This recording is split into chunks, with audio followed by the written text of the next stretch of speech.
Hello guys! Ayan. Nandito naman po tayo sa Tiklupin.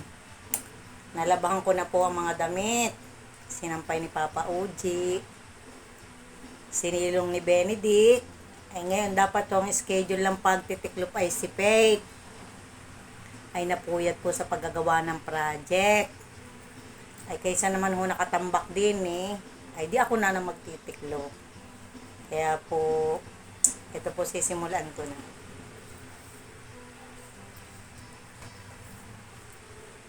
Madami po siyang ginawang project kahapon. Inabot ng gabi. Ako naman po naaawa na ako pa ang magsusoy-soy.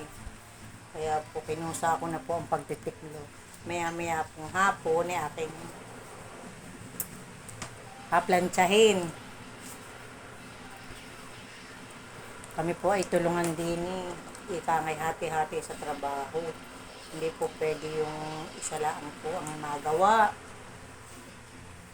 Hindi po pwedeng isa lang nagawa.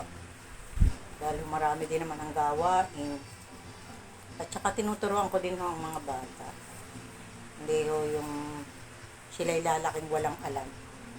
Kaya kahit sa kaliit-liitang bagay, ika ngay may alam si Hoy, pasensya na kayo.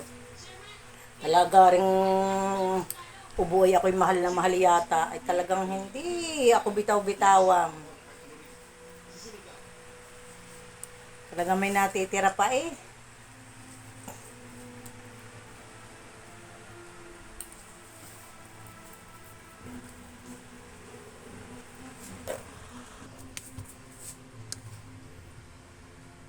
Ayan, natapos ko na ang tiklupin. Hindi ko na pinakita sa inyo na ipatas ko na. Ari naman ako, din naman ako sa kusina. Yung mga pinagkain ko, yung aking huhugasan na.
Yan po.